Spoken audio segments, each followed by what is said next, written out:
মুআয ইবনে জাবাল রাদিয়াল্লাহু তাআলা আনহুকে মদিনার পাশেই এক মসজিদের ইমাম করে পাঠালেন। উনি ইমামতির দায়িত্ব পেয়ে একবার মাগরিবের নামাজে সূরা বাকারা তেলাওয়াত শুরু করলেন। কোরআনের সবচাইতে ছোট সূরা, তাই না?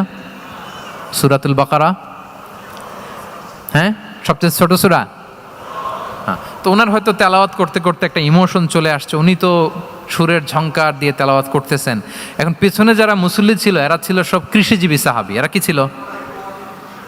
সারা দিন ওট দিয়ে, খেজুর গাছে পানি দিয়ে যান যায় কোনো রকম ফরজ পেরে যায় ঘুমাইতে হবে।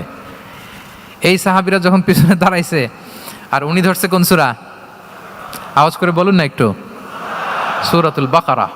এখন ওনারা তো আর থাকতে পারে না, ওনার সাথে থাকতে না পারে এক সাহাবী নামাজ রেখে দিয়ে ডাইরেক্ট রাসূল সাল্লাল্লাহু আলাইহি ওয়াসাল্লামের কাছে, কারণ বড় হুজুর তো আছে মদিনায়, যে বিচার দিছে ইয়া রাসূলুল্লাহ, দেখেন এমন একজনকে ইমাম করে অ্যাসাইন করেছেন, উনি মাগরিবের সালাতে সূরা বাকারা পড়ে, আর আমরা হচ্ছি কৃষিজীবী শ্রমজীবী সাহাবী, আমাদের তো এত বড় কেরাতের সাথে জয়েন করা সম্ভব না।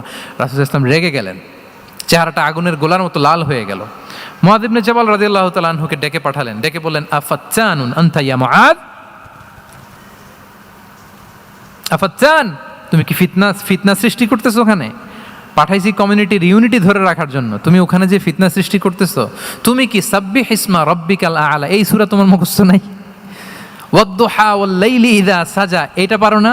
ওয়াশ-শামসি ওয়া দুহাহা এটা মুখস্থ নাই? তো তুমি কেন এই সূরাগুলো দিয়ে নামাজ পড়াও না? কেন পড়াও না?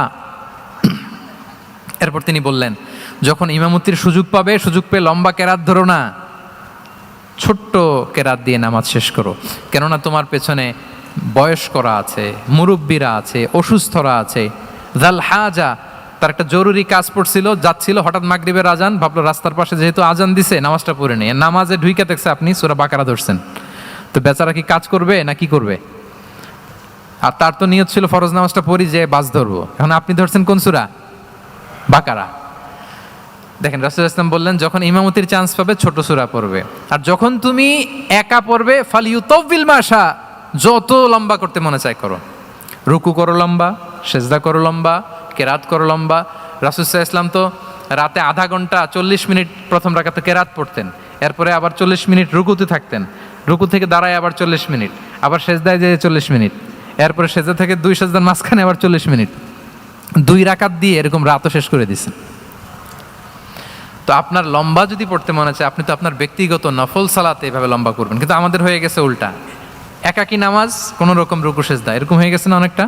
কিন্তু ইমামতির সুযোগ পেলে মাশাআল্লাহ, আল্লাহু আকবার, এইবার শুরু হয়েছে শাইখ সুদাইসির কণ্ঠে, এই লম্বা করে। এখন পেছনে মুসল্লিদের কি দশা ওইটা আর আমরা খেয়াল করি না। না, আমাদেরকে অন্যের প্রতি সহানুভূতিশীল হতে শিখিয়েছে ইসলাম, কনসিডারেট হতে শিখিয়েছে, সুবিবেচক হতে শিখিয়েছে, যেটা রাসূল সাল্লাল্লাহু আলাইহি ওয়াসাল্লাম করেছেন।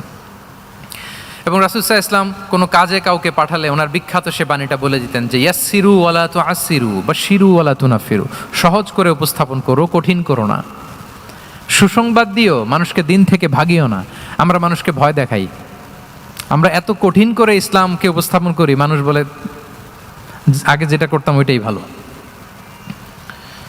তো আমরা যেন দিনকে কঠিন না করি, আমাদের কোনো অ্যাটিটিউডের কারণে যেন মানুষ ইসলাম থেকে ভেগে না যায়।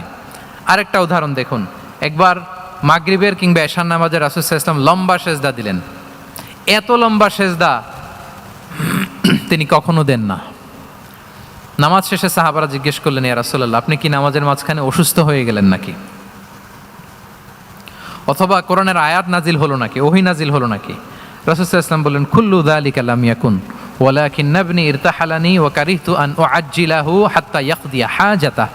বললেন না, অসুস্থ হই নাই, ওহীও নাজিল হয় নাই।